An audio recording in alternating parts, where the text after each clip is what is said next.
నేను నీతి నిజాయితీ అని చెప్పి నీతిగా చేస్తానన్న పరిస్థితి చెప్తా ఉన్నాడు అంటారు. ఇంత దుర్మార్గంగా ఎప్పుడు ఉండలే. ఆయన పెద్ద మహానుభావుడు పెట్టిన పార్టీ, రామారావు గారు పెట్టిన పార్టీ. రామారావు గారి ఆలోచనలు వేరే. ఆయన ద్వారా తీసుకున్న తర్వాత, లాక్కున్న తర్వాత, వెన్నుపోటు పొడిచిన తర్వాత ఈరోజు ఏమైంది? ఆ పార్టీకి ప్రతిష్ట అంతా దిగజారిపోయింది. కూడా గాలికి పోయినాయి. ఇవన్నీ కూడా గతంలో రాజశేఖర్ గారు ఆయన ఆలోచనలన్నీ రాజశేఖర్ గారు చేశారు. ఈరోజు మళ్ళా ఈ విధంగా పరిస్థితి చూస్తా ఉంటే జగన్మోహన్ రెడ్డి అధికారం వస్తే ఆయన చేశాడు. ఏది ఒక్కటి కూడా వాళ్ళ మామ చేసిండే కార్యక్రమాలు ఎప్పుడు కూడా ఏది కూడా చంద్రబాబు నాయుడు ఉంచలే. రైతుల పరంగా కానీ, విద్యాపరంగా కానీ ఏ రకంగా కూడా చేయలే. ఇవన్నీ తలుచుకుంటే బాధ అవుతా ఉంది. ఏదున్నా కూడా ప్రజలు కోరేది ఒకటే, మీ మీద ఎంత ప్రేమ ఉందో చంద్రబాబు నాయుడు అర్థం చేసుకోండి. ఇక ముందు తగిన బుద్ధి చెప్పే విధంగా ఉండండి. ఉద్యమాల ద్వారా ఏదో సాధించుకోవచ్చు అని చెప్పేసి ప్రతి వారిని కోరుకుంటాం. మా కోసం కాదు అది, మీకోసం, మన కోసం అది అనేది కూడా గమనించుకోండి. ఏది చేసినా మీకోసమే చేసుకుంటూ వస్తున్నాడు జగన్మోహన్ రెడ్డి గారు. నా బీసీ, నా ఎస్సీ, నా ఎస్టీ, నా మైనార్టీ అని చెప్పేసి అన్ని విధాలుగా ఆయన ఒక సామాజిక న్యాయాన్ని తీసుకొచ్చి మంత్రి వర్గంలో కూడా అందరికి సహకరించాడు. అలాంటి వ్యక్తిని మనం పోగొట్టుకున్నా మనం బాధపడతా ఉన్నాం. ఏదున్నా అలాంటి వ్యక్తి రాజశేఖర రెడ్డి తర్వాత ఏదో మంచి చేశాడంటే అది జగన్మోహన్ రెడ్డి గాని చంద్రబాబు నాయుడు పరిపాలనలో లేదు. అది గమనించుకోండి అని చెప్పేసి కూడా చెప్పడం జరుగుతూ ఉంది. దయచేసి ప్రతి వారు అర్థం చేసుకొని, ఈ మెడికల్ కాలేజ్ ఇంతతో అయిపోయింది, సంతకాలు పెట్టామని చెప్పేసి అనుకోవద్దాం దయచేసి. ఏదున్నా కూడా ఇంకా ఏదైనా కానీ మనం సాధించుకోవడానికి మన ప్రయత్నం మనం చేస్తా ఉన్నారు. జగన్మోహన్ రెడ్డి గారు చేస్తా ఉన్నారు. సుప్రీంకోర్టు పరువు కూడా పోయి నిలబెట్టడానికి ప్రయత్నం చేస్తా ఉన్నారు. ఆల్రెడీగా వార్నింగ్ ఇచ్చినాడు, ఎవరైనా తీసుకున్నా కూడా నేను మళ్ళా వాపసు తీసుకుంటా అధికారం వచ్చిన తర్వాత అని చెప్పేసి. ఏదన్నా అది ఆలోచన చేసుకొని ప్రతి వారు కూడా ఉద్యమించాలని చెప్పేసి నేను కోరుకుంటూ, రేపు 15వ తారీఖున మన వాళ్ళు ఎవరెవరైతే ఉన్నారో ఇక్కడ అందరూ ఎవరెవరైతే వెహికల్స్ ఉన్నాయో వాళ్ళందరూ కూడా రేపు తెలియజేస్తాము.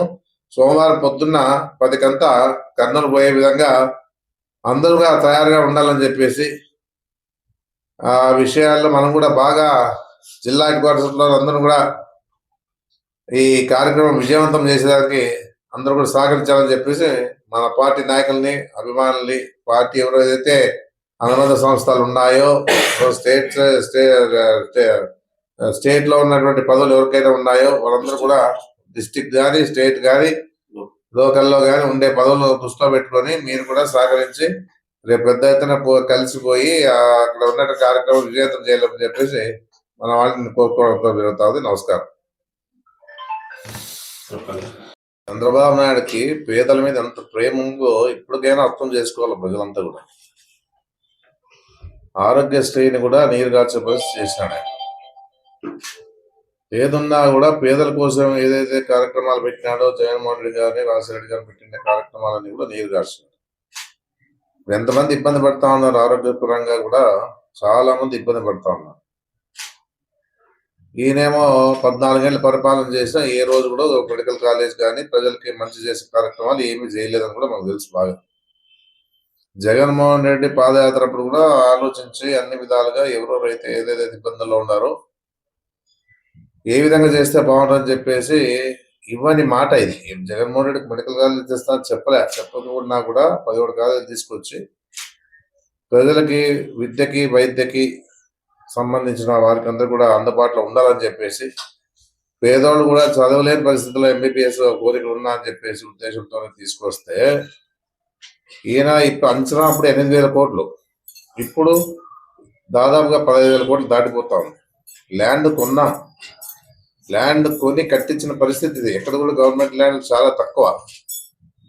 ఏదన్నా ల్యాండ్లు కొని కట్టించే పరిస్థితి జగన్మోహన్ రెడ్డి చేస్తే మళ్ళీ ఈయన దాన్ని దారాదత్తం చేసేదానికి ఈయన ఎవరు అని అడుగుతా ఉన్నాం ప్రజల పరంగా మేమంతా కూడా.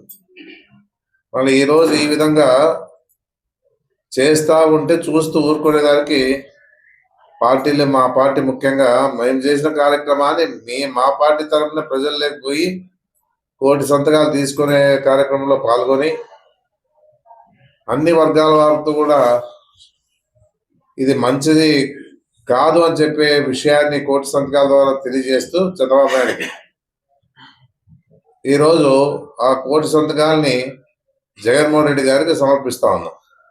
ఆయన గవర్నర్ గారికి ఇస్తా ఉన్నారు.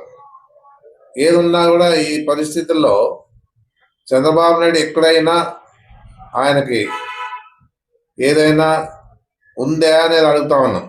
ఏదున్నా కూడా ఆయన ఆలోచన విధానాలు వేరే. అప్పు ఎంత తెస్తాం, ఇప్పటికే మళ్ళా 7,000 కోట్లు 8,000 కోట్లు లిక్కర్ దాని మీద పత్రాలు పెట్టి తీసుకొస్తా ఉన్నాం. ఇంత హీనంగా ఈరోజు రాష్ట్రంలోన ఆయన కోరిక ఒకటే ఉంది, 14 లక్షల కోట్లు అప్పు చేయాలని. ఎందుకంటే జగన్మోహన్ రెడ్డి చేయలేకపోయినాడు. జగన్మోహన్ రెడ్డి మీద అపాండాలు వేసినాం మేము. ఈ 14 లక్షల కోట్లు టార్గెట్ చేయాలని చెప్పేసి ఒక సంకల్పంతో ముందుకు పోతా ఉన్నాడు. ఇప్పటికే 2 లక్షల పైనే అప్పు చేసి ఆంధ్రాని అమ్మాయి పరిస్థితి తీసుకొస్తా ఉన్నాడు. కూడా అడుగుతా ఉన్నాను, మరి మీరు ఎందుకు ఆలోచన చేయడం లేదని చెప్పేసి. మొదటి నుంచి మోసపూరితమైన మాటలే చెప్తాడు ఆయన. అధికారంలోకి వచ్చే ఒక రకంగా ఉంటాడు, అధికారం పోయిన తర్వాత అధికారంలో కూర్చున్న తర్వాత ఆయన ఇంకో రకంగా మారిపోతాడు. మళ్ళీ ఏదైనా ఇచ్చిన మాట నిలబెట్టుకోలేదు. శ్రీమోహన్ రెడ్డి గారు చెప్పినట్ల చంద్రబాబు నాయుడు ఇచ్చిన మాట ఏది కూడా నిలబెట్టుకోలేదు. ఏదున్నా కూడా ఆయన ఆలోచనతోనే ముందుకు పోతాడు. పవన్ కళ్యాణ్ బాగుండాలా, కొడుకు ముఖ్యమంత్రిని చేయాలా. ఎవరు కూడా పార్టీ వైఎస్ఆర్ పార్టీలో ఈసారి ఎవరు కూడా పోటీ చేసారు ముందుకు రారాదు.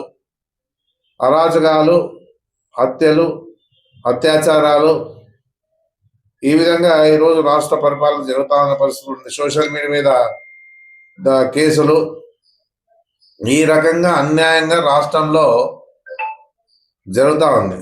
ఇప్పుడు ఎలక్షన్లు జరుగుతూ ఉన్నాయి, ఎంపీటీసీ ఎలక్షన్లు కానీ ఇంకోటి కానీ. ఎలక్షన్లు అంటే వాళ్ళు ఏదో తెలుగుదేశం పార్టీ పరంగా వాళ్ళ మండల ప్రెసిడెంట్లు ఎన్నుకోవాలని చెప్పేసి ఉద్దేశంతోనే కొన్ని చోట్ల చూసాం. కార్పొరేషన్లో కూడా చూసాము. కార్పొరేషన్లో మనం ఆ విజయం సాధించాము. నెల్లూరులో కూడా జరుగుతూ ఉంది అధికంగా. ఇంకా ఎంపీటీసీల విషయంలో కూడా నెల్లూరులోనే మన కార్పొరేటర్లు ఎత్తుకుపోయే పరిస్థితి చేస్తా ఉన్నారు పోలీసు వాళ్ళ ద్వారానే. ఇంత అన్యాయంగా ఈరోజు రాక్షస పరిపాలన నడుస్తా ఉన్నది కూడా ప్రజలు గమనించాలని చెప్పేసి కూడా నేను కోరుతా ఉన్నాను. ఏదున్నా రాష్ట్రంలో గతంలో పరిపాలన ఏ విధంగా ఉండేది, మన జగన్మోహన్ రెడ్డి పరిపాలన ఏ విధంగా ఉండేది, ఎక్కడైనా కానీ అరాచకాలు కానీ, దౌర్జన్యాలు కానీ, హత్యలు కానీ, హత్య రాజకీయాలు కానీ, లేకపోతే అత్యాచారాలు కానీ చాలా తక్కువే. భయం అనేది ఉండింది. ఆ విధంగా మహిళల రక్షణ కోసం కూడా ఆయన ఒకటి దిశ చట్టాన్ని కూడా తీసుకొచ్చి పెట్టిన పరిస్థితి. ఏ విధంగా కూడా ఎలాంటి సమస్యలు లేకుండా ఉండాలని చెప్పేసి. ఈ విధంగా ఈ రోజుల్లో ఆ రోజుల్లో రాష్ట్ర పరిపాలన జరిగితే మళ్ళీ ఈ రోజుల్లో ఉండే పరిస్థితుల్లో మనం కొంత చూస్తా ఉన్నాం. మళ్ళీ ఎటు పోతుందో మనకు తెలీదు. ఏదున్నా ఇప్పుడుండే పరిస్థితుల్లో ప్రతి వారు ఆలోచించాలా. ఎంత ప్రేమ ఉందో ప్రజలకు తెలుసాలా మీకు కూడా. ఎందుకంటే చంద్రబాబు నాయుడు మీ మీద ఎంత ప్రేమ ఉందో కూడా ఆలోచన చేయాలా. మరి జగన్మోహన్ రెడ్డి ఏ విధంగా పేదల కోసం పాటుపడినాడో అది కూడా ఆలోచన చేసుకోవాలా. ఏదున్నా ఏ కార్యక్రమం అయినా కూడా ఉద్యమంలో మారాల మంది. ఏదన్నా ఆ విధంగా ఇచ్చినప్పుడే ఏదైనా కానీ చేసుకోగలుగుతాం. కానీ ఎంతసేపు ఉన్నా మీరు ఏదోలే భయపడి వెనకడికి వేసుకుంటూ పోతే ఏ విధంగా కూడా మనము ముందుకు పోలేమని చెప్పేసి కూడా రాష్ట్ర ప్రజలు కోరుతా ఉన్నాం, మన నియోజకవర్గ ప్రజలను కోరుతా ఉన్నాము, జిల్లా ప్రజలు కూడా కోరుతా ఉన్నాం. అందుకే ఏదున్నా కూడా ఇలాంటి మంచి కార్యక్రమాలకి మనం ఇప్పుడే ఎదుర్కోకపోతే రేపు ఇబ్బంది పడేది పేద ప్రజలే. ఉన్న వాళ్ళకి కాదు పెట్టిండేది. మెడికల్ కాలేజీలు కానీ, చదువుకునేదానికి కానీ, మెడికల్ హాస్పిటల్ కానీ సంబంధించిన ఏదైతే జగన్మోహన్ రెడ్డి చేశారో విద్యకి వైద్యంకి సంబంధించిన విషయాల్లో పట్టుదలతో ఉండాలో, గట్టిగా పోరాటం చేసేదానికి వస్తే తప్ప అది ప్రభుత్వ పరంగా చేసే పరిస్థితిలో లేడు. అందుకే నేను అంతా కోరేది ఏమంటే ఈ రోజు ఉండే పరిస్థితుల్లో అందరూ కూడా ఆలోచించుకోవాలని చెప్పేసి గట్టిగా చెప్పగలుగుతా ఉన్నా. ఏదన్నా జిల్లా కోసమే ఈరోజు ఆదోని జిల్లా కావాలని చెప్పేసి ప్రతి వారు మాట్లాడుతూ ఉన్నాం. ఇది కూడా మెడికల్ కాలేజ్ కూడా ఒక భాగమే దీంట్లో. అసలైంది జిల్లా హెడ్ క్వార్టర్స్ లోన జిల్లా చేసే హెడ్ క్వార్టర్స్ లో కూడా మెడికల్ కాలేజ్ ఉందంటే మెడికల్ కాలేజ్ ముందు వచ్చింది కాబట్టి మెడికల్ కాలేజ్ కూడా అందరూ సపోర్ట్ చేయాలి కదా. మరి ఈ విధంగా జరుగుతున్నప్పుడు ఒక జిల్లానే కావాలంటే జిల్లాకి అనుకూలమైన వాతావరణం ఆదోళనలో ఉంది అంటే అది మెడికల్ కాలేజ్ నుంచి వచ్చిందన్న. బైపాస్ వచ్చింది, డిగ్రీ కాలేజ్ తీసుకొచ్చాము.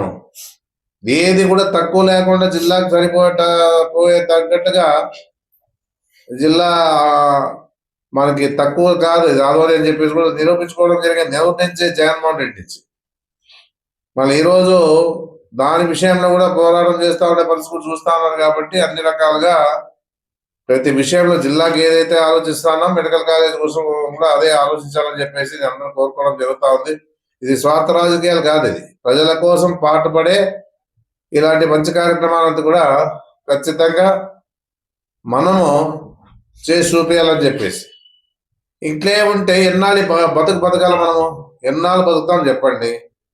ఎవరి కోసం చేస్తా ఉన్నారు జగన్మోహన్ రెడ్డి కూడా ఆలోచన చేసే పరిస్థితి ఉండాలి కదా. మీరు కూడా ఏదైనా ఇచ్చిన మాట తప్పినాడు జగన్మోహన్ రెడ్డి ఎప్పుడైనా ఏ విషయమైనా వెనకడికి వేసారా?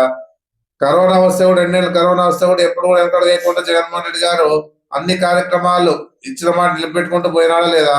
ఎంతమంది ప్రాణాలు కాపాడాడు కరోనాలో జగన్మోహన్ రెడ్డి గారు?